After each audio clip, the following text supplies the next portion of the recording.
Bonsoir à tous et bienvenue sur Canal+. Clic, c'est votre rendez-vous quotidien tous les soirs à 19h45 en clair. Canal+ va diffuser un documentaire événement sur la BRI. Et pour en parler, nous sommes avec Simon Riaudet, le chef de la BRI de Paris. A tout de suite.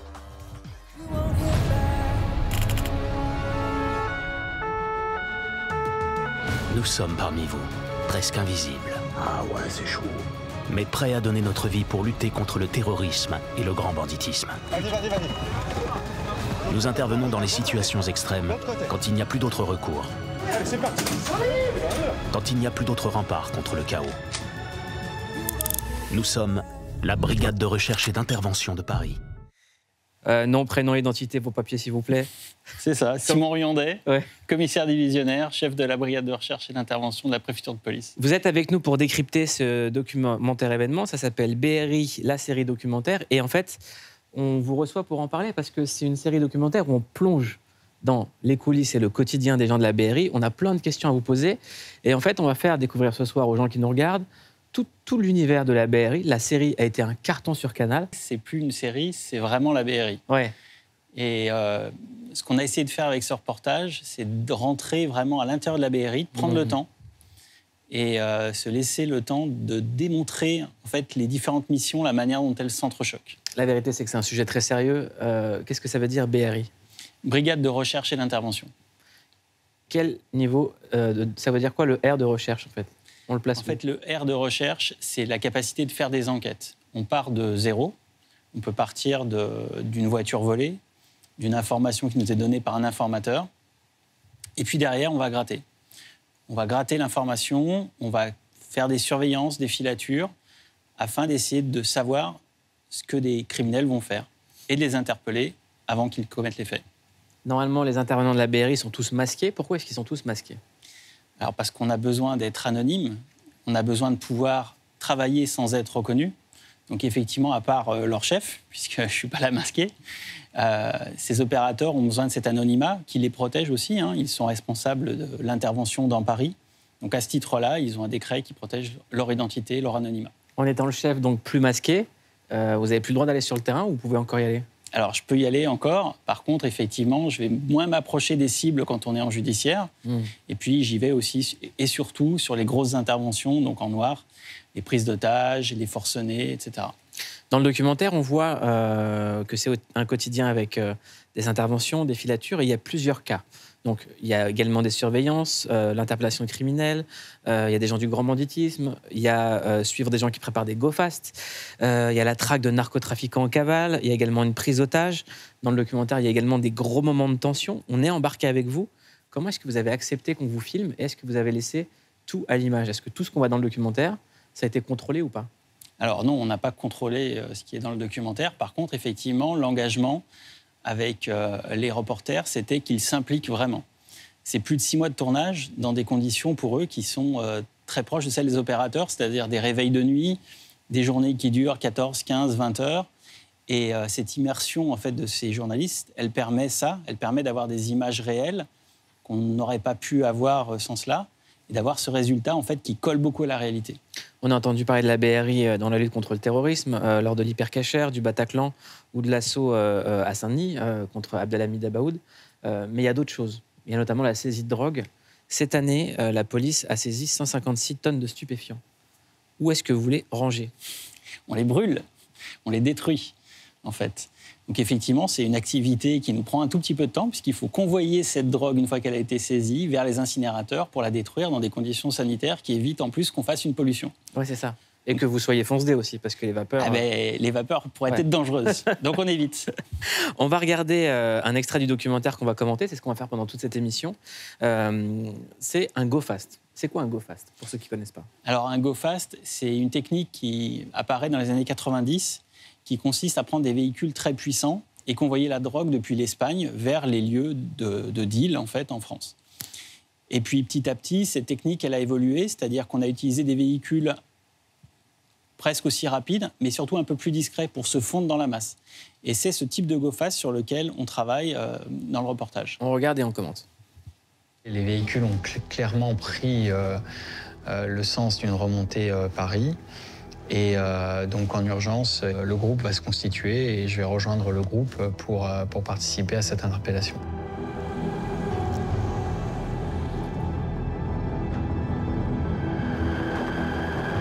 Je suis excité parce que je me dis c'est enfin la fin et puis c'est ce qu'on va chercher, hein, le flagrant délit. Donc il y a toujours une part d'excitation, il y a une part d'interrogation. Est-ce que tout va bien se passer? C'est le travail de PJ, c'est le terrain qui commande. Hein. Donc jusqu'à la dernière minute, ça peut ne pas se faire pour X ou Y raison et qu'on ne va pas maîtriser. Je repense en même temps aux autres interpellations qui ont eu lieu dans ces mêmes configurations-là en se disant il faut faire attention à ça, il faut faire attention à ça, pas se laisser emporter par l'émotion. Donc c'est une sensation particulière d'adrénaline, un peu de stress et puis d'excitation, de joie aussi un peu, et qu'il faut maîtriser jusqu'au moment opportun, quoi. C'est intéressant parce que on connaît l'adrénaline du délinquant moi je connais pas, mais ce qu'on lit dans les livres ou dans les films, ceux qui vont faire un braquage, des choses comme ça, mais on n'imagine pas que c'est pareil du côté des policiers. C'est exactement pareil, parce qu'en fait, il y a des risques. On sait qu'on s'approche, effectivement, c'est ce que raconte l'opérateur qui témoigne, on s'approche du but, ça fait des mois qu'on travaille sur cette équipe, et là, on sait qu'ils sont en train de convoyer des stupes, on sait qu'ils vont les livrer, c'est le moment de les interpeller. Donc on n'a pas envie de se louper, on n'a pas envie de rater en fait des mois d'enquête. Et puis on sait que ce moment-là va être un moment dangereux. On sait qu'on va devoir le faire avec beaucoup de professionnalisme. Donc il y a un stress positif, hein, mais qu'il est important de savoir canaliser. Je me posais une question aussi sur votre métier. Quand vous, par exemple, vous repérez quelqu'un qui va faire un go-fast ou un trafic de stupéfiants, est-ce que vous le laissez faire une fois, deux fois pour l'attraper la troisième? Ou est-ce que tout de suite, vous agissez? En fait, ça dépend de la configuration. Si on est en mesure d'interpeller, on va interpeller dès la première fois. En fait, il nous faut les éléments, il nous faut avoir en fait des éléments qui nous permettent de l'interpeller. Si on nous dit, on donne un renseignement, on nous dit telle personne fait des go-fast, moi, si j'ai pas de preuves, si j'ai pas les moyens de suivre cette personne, etc., c'est un renseignement. Par contre, dès qu'on est en enquête sur cette personne, dès qu'il y a l'occasion, dès qu'il y a un flagrant délit qui est commis, on va interpeller. On a souvent alerté ici sur les dangers de la drogue. Vous, votre travail, c'est d'en faire des saisies. Est-ce qu'il y a des produits en ce moment qui prolifèrent, qui vous inquiètent plus que d'autres? Non, il y a tellement de produits qui sont disponibles et qu'en fait, on fait attention à tout. On voit, je dirais qu'une des grandes tendances ces dernières années, c'est la présence de la cocaïne qui s'est largement démocratisée. Ça, c'est une vraie inquiétude. Et puis, on voit des produits qui sont extrêmement dangereux et, pour les utilisateurs, tels que le crack, qui font des ravages. Donc, on est extrêmement mobilisés sur ce sujet. Ça arrive d'où, ça? La cocaïne arrive, elle peut arriver d'Espagne, elle peut arriver pour les dernières étapes, hein, puisqu'elle est fabriquée uniquement en Amérique du Sud, mais elle va rentrer par l'Espagne ou par les pays du Nord, Belgique, Pays-Bas, essentiellement. Quand on prend par exemple le problème du crack, c'est à la fois un problème judiciaire et ça devient un problème sanitaire. Comment est-ce que vous arrivez à travailler en bonne entente? Alors nous, on est vraiment sur un angle répressif, judiciaire. Ouais. Nous, on travaille sur des équipes et puis on travaille sur le haut du spectre. On ne travaille pas sur le craqueux qui lui-même revend des doses pour se payer la sienne, etc. Donc on n'est pas vraiment concerné par cette problématique. On est vraiment sur essayer de tarir l'offre en faisant des grosses saisies qui vont rendre l'acheminement, la disponibilité du produit beaucoup plus complexe. Est-ce que les dealers, les plus gros, sont protégés? Ah non.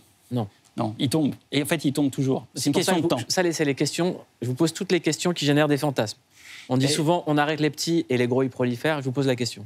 Non, moi, ça fait 25 ans que je suis dans la police et essentiellement en police judiciaire. Je pense même être en mesure de dire que ils finissent toujours par tomber. C'est qu'une question de temps. C'est parfois plus compliqué parce qu'il y a un moment, ils peuvent être à l'étranger, etc. Mais au final, on va les interpeller. Même s'ils filent à Dubaï? Même s'ils filent à Dubaï, oui. C'est une idée reçue aussi. La police française travaille avec les polices étrangères et c'est un des gros travaux que fait l'OFAST. Et donc, non, il n'y a pas de... Je pense qu'à un moment, les gentils gagnent. C'est simplement une question de temps. On parle aussi des choses spectaculaires dans votre métier. Le documentaire est plein d'images spectaculaires, la série BRI également, mais il y a aussi une autre partie qui est une partie d'attente. Et j'aimerais qu'on regarde un extrait sur la filature, parce que c'est pas comme on le croit. Non. Ok, donc on les a vus. vont direction porte devant. Le porte devant, ils vont arriver au niveau du carrefour où il y a l'entrée et sortie du périphérique. J'ai reçu, hein, je les ai en visu. Ils sont 2 à bord. Les deux, pour moi, il y a qui conduit. Et je pense que c'est le gros en passager. Ça va pas vers Paris, ça va tourner à gauche. Je continue tout droit. On les prend en filature. Et là, c'est d'entrée de jeu. Dès le premier jour, dès qu'on les a suivis, là, c'était très, très dur. C'était très dur parce qu'ils font coup de sécurité sur coup de sécurité. Ils prennent des chemins de traverse qui ne sont pas logiques pour aller, par exemple, sur Paris. Ça reprend périph, correct? Négatif. On rentre dans la commune de Malakoff. Malakoff, c'est pas du tout logique. Il y avait beaucoup plus court, mais eux passent par là pour essayer de repérer la police, s'ils sont suivis ou pas. Donc le plus dur, c'est la filature. C'est des gens qui vont nous faire plusieurs fois les tours de rond-point, qui vont s'arrêter, qui vont alterner des pics de vitesse sur les autoroutes et qui vont ralentir, qui est quand même pas commun comme mode d'action. C'est intéressant parce qu'on voit donc cet officier qui s'appelle Kader, 15 ans de BRI, qui utilise l'expression coup de sécurité pour dire, voilà, il nous esquive en gros, c'est ça, un coup de sécurité. En fait, la filature, c'est l'école de l'humilité. C'est très dur, ça se passe jamais comme prévu, c'est pas du tout rapide, ça fait travailler la patience et effectivement, il faut être capable de prendre le temps, En fait, on ne doit pas se faire repérer, hein, c'est l'objectif de la filature. Et quand on est sur des équipes de ce niveau-là, effectivement, ils sont parano, ils pensent qu'on est toujours derrière eux. Alors parfois c'est vrai, parfois c'est pas vrai. Et donc ils font ce qu'on appelle ces coups de sécurité, c'est-à-dire qu'ils vont faire 3 tours de rond-plein. Et si nous on arrive sur eux directement, bah, ils vont se dire cette voiture, je l'ai vue, etc. Donc c'est vraiment une école de la technicité et de l'humilité. Il faut être capable de se dire qu'on va passer une journée complète dans la voiture et puis peut-être pas voir grand-chose parce qu'en fait ils vont pas passer à l'acte ce jour-là et puis ça va durer des semaines, des mois. Et les filatures, ça existe aussi à pied? Bien sûr, ouais. À pied, dans le métro. Et donc, quand vous faites une filature à pied, c'est quoi? Vous avez des postiches, des déguisements, Alors, on se dit silhouette, c'est-à-dire qu'on fait en sorte d'avoir des silhouettes assez classiques, avec des vêtements de couleur assez classiques, et puis on peut rajouter des choses qui peuvent nous rendre, je dirais, un peu plus discrets selon l'époque. Si on est en plein été, ça peut être une paire de lunettes de soleil ou une casquette, et puis en plein hiver, c'est un peu moins discret. Donc, Est-ce que vous seriez capable de savoir si vous êtes pris en filature? C'est quoi les indices? Alors, la contre-filoche, c'est quelque chose qui est très compliqué. La contre-filoche, il est génial, ce nom. Voilà, et c'est même un métier, il y a des techniques, donc je ne vais pas les révéler, puisqu'effectivement, on fait aussi attention à ça. On fait attention à ce qu'on ne subisse pas ce genre de problématiques de la part des délinquants. Donc, c'est effectivement des techniques qu'on apprend et qu'on applique. Et la technologie? Est-ce que vous utilisez la technologie? Est-ce que vous avez des trackers? Est-ce que vous pouvez écouter des téléphones? Bien sûr, ce sont des enquêtes judiciaires, donc on a tous les moyens d'enquête qui existent, classiques, qui nous permettent effectivement d'avoir des écoutes, etc. On travaille rarement seul, on travaille souvent avec des services judiciaires, enfin, en tout cas jusqu'à interpellation très souvent. Et donc on a l'accès aux technologies qui permettent de recueillir des preuves. Qui décide d'une mise sur écoute?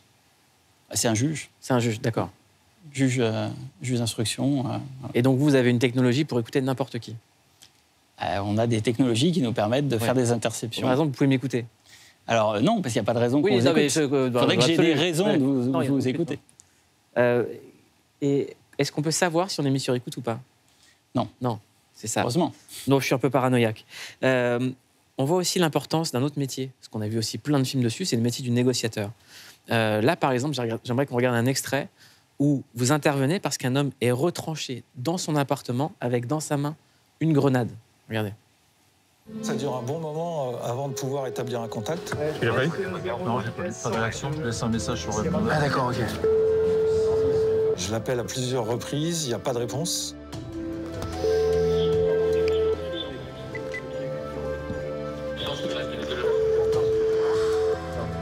Et finalement, au bout du 4e ou 5e appel, ça fait peut-être bien une demi-heure qu'on est déjà présent.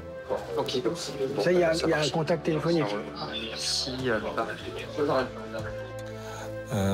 Il décroche. Qu'est-ce qui se passe quand il décroche? On va commencer à établir une communication avec lui et on va pouvoir faire ce travail essentiel qui est celui qui nous permet de résoudre peut-être 95% des crises, c'est-à-dire d'amener la personne à se rendre. En fait, la négociation est ce qui résout les situations dans la plupart des cas. C'est le mode privilégié de résolution du conflit. Et ce sont des techniques, c'est un travail qui est très long, qui demande beaucoup d'expérience. On forme les gens, mais ils ont besoin aussi d'avoir une expérience qu'ils vont acquérir au fil du temps. Et ça permet de faire en sorte qu'effectivement, cette personne, puisqu'elle est retranchée, ne se fasse pas sauter avec cette grenade, n'essaye pas de nous faire sauter avec cette grenade, et qu'on arrive à un dénouement positif. Le dénouement positif pour nous, c'est que personne ne soit blessé, personne ne soit mort, voilà. On découvre aussi un autre travail, si la négociation peut échouer, c'est celui des THP, les tireurs de haute précision. Regardez. Mon objectif principal en tant que THP, c'est de trouver un spot, donc un endroit qui me permet d'avoir un visuel sur l'objectif sans être vu. Donc c'est de voir sans être vu, et ça c'est le plus important. On rentre dans différents immeubles et on frappe, on toque à toutes les portes pour essayer d'emprunter un appartement.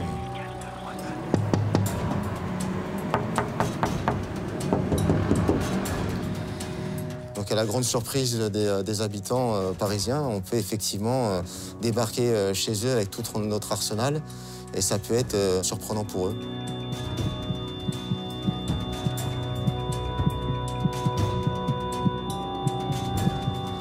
Ah, j'ai un visuel. Aucun mouvement de sa part. La position du tireur haute précision, elle est un peu délicate parce qu'on est les observateurs. Hein. C'est nous qui sommes en hauteur et qui pouvons donner un maximum d'informations à la colonne qui est en bas, et donner des informations au PC de commandement. En fait, ce qui est impressionnant quand on voit cette séquence, et sur ce métier de tireur de précision, c'est qu'on voit qu'il n'y a pas le droit à l'erreur, en fait. Non, il n'y a pas de droit à l'erreur. On est là pour sauver des vies, y compris celles de personnes qui se sont retranchées, qui prennent quelqu'un en otage. Et on a vraiment besoin d'être les plus efficaces possibles. Les tireurs haute précision ont effectivement deux missions. Une première mission qui est celle de l'observation.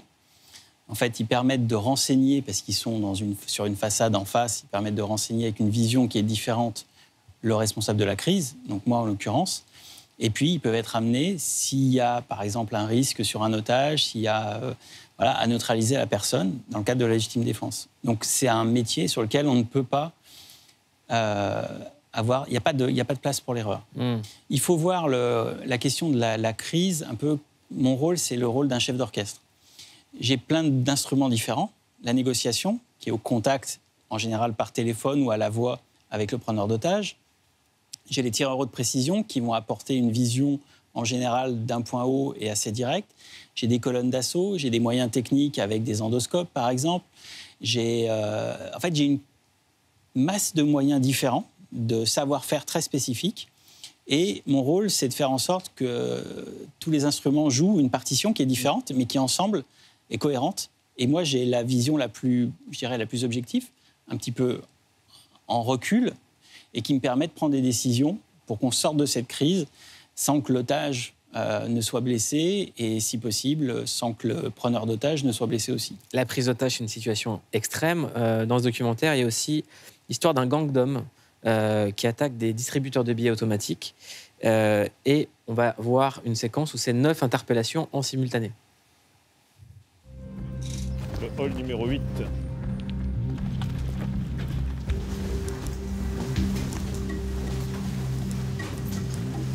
Il nous reste quelques minutes. On est tous en train de se mettre en place dans les escaliers des différents domiciles.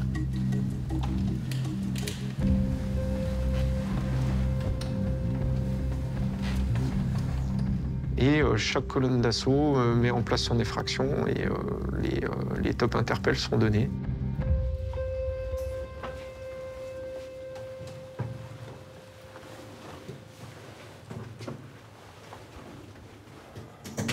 Ouverture, allez, c'est parti.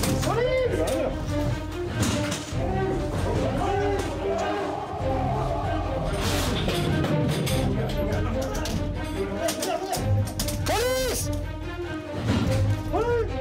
Il n'y a pas une seconde qui se passe sans que, on ait en tête notre sécurité et la leur aussi.